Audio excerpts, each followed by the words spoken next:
Hola amigos, ¿cómo están? Esta es la tercera entrega entonces en esta serie sobre las runas y hoy vamos a hablar un poco más y tal vez definir definitivamente qué son las runas.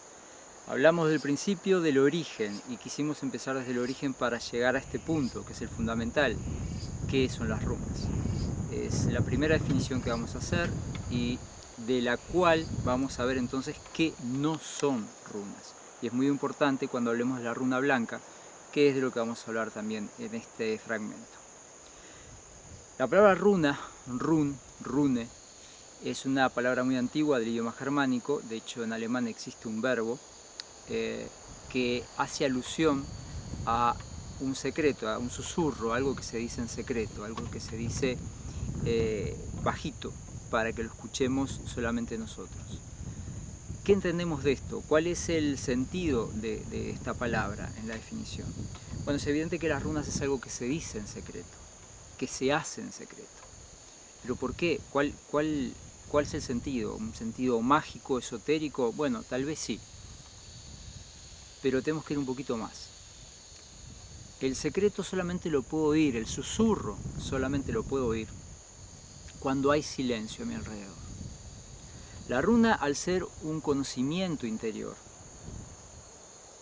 una búsqueda interior de un aspecto divino en mí, por lo menos en este plano, así como lo vimos en el origen mitológico de la obtención de las runas por Odín, en el fragmento anterior, en la segunda entrega, tenemos que entender entonces que ese silencio no es un silencio externo, ese silencio es un silencio interno. Por lo tanto, una vez más alude a que el conocimiento runo o la llegada a la runa o la obtención de la runa es algo que se obtiene en un silencio interno, en una práctica de quietud. Quietud mental, por supuesto, quietud emocional. ¿Qué nos permite eso? Bueno, en esa quietud nos conectamos con nosotros mismos y ahí podemos llegar a la runa. Entonces la runa es, por lo tanto, algo que se me dice en secreto, en un susurro. Es algo que debo encontrar en ese silencio interior. ¿Qué también es la runa? Bueno, la runa es una forma. Todas las runas, las 24 runas del Futhark antiguo, las 33 runas del Futhorc anglosajón y las 16 runas del Futhark vikingo, todas tienen una forma específica. De esa forma específica a su vez deriva un sonido específico. Lo que tiene forma tiene sonido, dicen los maestros en la India, y lo que tiene sonido tiene una forma definida. Entonces, estamos hablando de que esa runa es forma y sonido. Todo esto lo vamos a ir desarrollando más adelante en las siguientes entregas para comprender que también tiene otros atributos. Pero bien, ahí vamos entendiendo entonces qué son las runas. Son representaciones que tienen una forma, que tienen un sonido y a su vez tienen un símbolo que las acompaña. Toda runa a su vez tiene un símbolo natural. La primera runa tiene que ver con el ganado, la segunda tiene que ver con un bisonte europeo ya extinto, con el uro, y así sucesivamente. O sea, hay un símbolo que nos ayuda a encontrar y llegar a otro símbolo. ¿Esto por qué? Y por la misma abstracción de la runa. Yo necesito un símbolo que me ayuda a llegar a esa abstracción. Algo muy sabio de los antiguos. Y aquí permítanme hacer una aclaración muy importante. Si yo estoy hablando en estos términos tan espirituales, tan profundos, de una civilización ya extinta hace 1000 años y que lo que recordamos de ella es tal vez su salvajismo, sus condiciones de vida tan duras, tan austeras, tenemos que siempre hacer un esfuerzo espiritual, un esfuerzo mental más bien, de no subestimar a esas personas. No subestimar su capacidad de mirar hacia adentro, no subestimar su capacidad de encontrar sabiduría. Tenemos que apartar la tecnología del saber interior. De hecho, los antiguos filósofos griegos que hasta hoy seguimos estudiándolos y siguen inspirando, vivían en una sociedad muy primitiva en comparación de lo que nosotros ahora estamos viviendo. Entonces, eso que podemos lograrlo con una cultura, tenemos que lograrlo tal vez con todas, sería lo más respetuoso. Y en el caso de las runas tenemos que también hacer ese esfuerzo y comprender que hay una sabiduría muy importante ahí, más allá de lo que nosotros sabemos o creemos saber de estas antiguas culturas. Bien, una vez hecha esta acotación, volvemos entonces a esta definición de runas en las cuales estábamos hablando. Yo les hablaba de lo que eran y vamos a hablar de lo que no son. Se habla mucho, lamentablemente, de la runa blanca y la van a ver aparecer en muchísimos juegos de runas, libros de runas. La runa blanca no es una runa porque no tiene forma, no tiene sonido. Segundo, no tiene realidad histórica. No está asociada a ninguno de los Futhark o Futhork de los cuales hemos mencionado, ni sus más de 20 diferentes alfabetos que se hicieron en base a estos, inspirados en estos que ya dijimos. La runa blanca es un invento que no tiene más de 30, 40 años, 40 años. Es un invento de unos runólogos norteamericanos, si mal no recuerdo, que después se popularizó y mucha gente repite y repite de su existencia. Para la runología clásica es bastante descabellado utilizar la runa blanca y siquiera incluirla. Primero porque no tiene atributos de runa, primer punto más importante. Y segundo, porque lo que se quiere representar con la runa blanca ya está dentro de las otras runas y es lo que no se entiende mucho para los runólogos clásicos. Por supuesto, cada cual hace lo que quiere, ¿no? Acá no vamos a decirle lo que hay que hacer o no hay que hacer, pero sí vamos a decir lo que son verdades. La runa blanca no es una runa, no está asociada a la antigua sabiduría, es un invento moderno y con eso tenemos que manejarnos, cada cual sobre eso hace lo que quiere. Bien, continuando entonces con las runas, vamos a hablar de una de las cosas más importantes para comprender el camino espiritual de las runas, que es un poco como yo he definido y como he hablado siempre y en mis cursos se habla de qué son las runas y cómo pueden darnos esa información espiritual, ese carácter que me ayude en mi conocimiento interior. Más allá de la tirada, de las tiradas también vamos a hablar, pero hablar de las tiradas es hablar de algo muy pequeño dentro de todo lo que nos ofrecen las runas. Lo que vamos a hablar ahora son de los Aetir. Los Aetir, palabra islandesa que significa clan, familia, son grupos en los cuales se reúnen las runas. Son 3 Aetir. En el caso de las runas antiguas, del Futhark antiguo, son 3 grupos de 8, 8 por 3, 24. En el caso del Futhork son 3 grupos de 11, 11 por 3, 33. Y en el caso de las runas vikingas, que son 16, hay un grupo de 6 y 2 grupos de 5.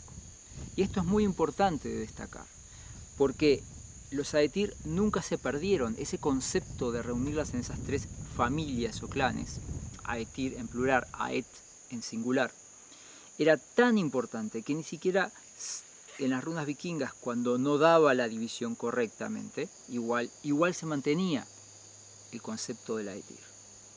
¿Y qué son estos Aetires? ¿Qué significan? Bueno, este es un tema muy interesante y del cual se ha escrito y especulado muchísimo.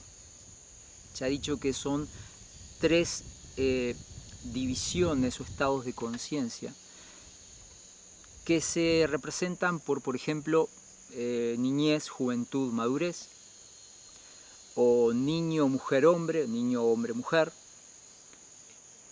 Se ha hablado mucho y lo que sí estamos todos de acuerdo es que representan estados diferentes de conciencia. Creo que eso es algo que tal vez los runólogos más profundos o que han trabajado más han llegado a la conclusión. Entonces, ¿cuál es la definición? ¿Qué es, cómo podemos entender entonces los Aetir? No hay como ven, como les estoy diciendo, no hay algo que sea una prueba histórica o una tradición que específicamente explique qué son. Pero sí en lo personal yo me sumo a una interpretación que me parece la más válida y a lo largo de los años que la he estudiado y la he estudiado antropológicamente y también la he estudiado a través de religiones comparadas, me parece la más acertada. Me parece de hecho que es la acertada. Y es ver en esos 3 Aetir las tres divisiones clásicas de lo que eran la organización social en la antigüedad. Estaban los trabajadores, los granjeros, el artesano, después venían los guerreros y después venían los sacerdotes. Esa era la antigua división, que inclusive en la Edad Media se decía en un dicho que era el que trabaja, el que defiende y el que ora, donde estaban en esas tres divisiones justamente representada toda la sociedad de la época. Por casualidad, y no es casualidad, en la India existen las castas sociales, y las castas sociales básicamente son tres y representan esto mismo. Están los comerciantes, que es la casta, digamos, base de toda la sociedad, que con la palabra comerciante a su vez tienen sus castas, pero básicamente con la palabra comerciante habla del que produce, de la sangre productiva, lo que hace que una sociedad realmente exista. Después vienen los kshatriyas, los guerreros, y por sobre los kshatriyas vienen los brahmines, los sacerdotes. Como ven, una vez más hay un paralelismo muy interesante. Acá ya dijimos que vamos a usar mucho paralelismo con la antigua religión védica y la hindú. ¿Y por qué? Porque las antiguas migraciones indoeuropeas, los arios que llegaron a lo que sería el norte de la India y Pakistán, en todo lo que era la zona alrededor del Indo, esos antiguos arios eran los mismos pueblos indoeuropeos que llegaban a Europa por oleadas. Y es evidente que hay muchas cosas en común. De hecho, el idioma sánscrito es un idioma indoeuropeo y está reconocido y todo lingüista sabe que es un idioma que también viene del tronco indoeuropeo de donde vienen todos los idiomas europeos. Entonces, la tradición común es la misma. Todo esto suma a entender que estos Aetir representarían lo mismo. Ahora, lo que hay que entender, y muy claramente, y esto en los cursos, por ejemplo, yo lo trabajo muchísimo, es que no existe una cualidad, llamémosle, donde hay uno por sobre el otro. Las runas, como lo vimos y ya lo mencionamos, se representan en un círculo.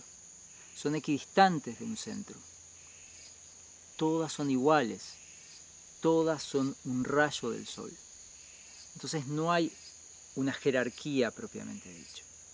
Sí hay un comprender que una cosa me va llevando a la otra. El ejemplo que siempre pongo es el de una escalera. Siempre digo, ¿cuál es el escalón más importante de una escalera? El que está tallado en oro, el que es de madera, el que es de mármol. ¿Cuál es el más importante de todos? ¿El que es simplemente un tronco? Bueno, la respuesta correcta a esa pregunta es que ninguno es más importante, porque falta un escalón y falta la escalera. No podemos llegar a ningún lado si falta un solo escalón y no importa el material que sea. Cada uno se apoya sobre el otro y le da sustento al siguiente. Entonces, eso es lo que tenemos que entender. Es difícil para la mente siempre trata de ver las cosas direccionalmente, ¿no? Pero acá hay como una especie de contradicción. Bueno, tenemos que trabajar con esa contradicción y por eso hay que ir más allá de la mente. El camino espiritual está basado en eso, en un lugar donde hay que superar inclusive la mente como instrumento, pero en un momento también superarla. Así que ese sería el concepto de Aetir que hay que manejar profundamente para comprender lo que viene después. Bueno amigos, espero que hayan disfrutado esta tercera entrega y nos estamos encontrando en la próxima. Muchas gracias.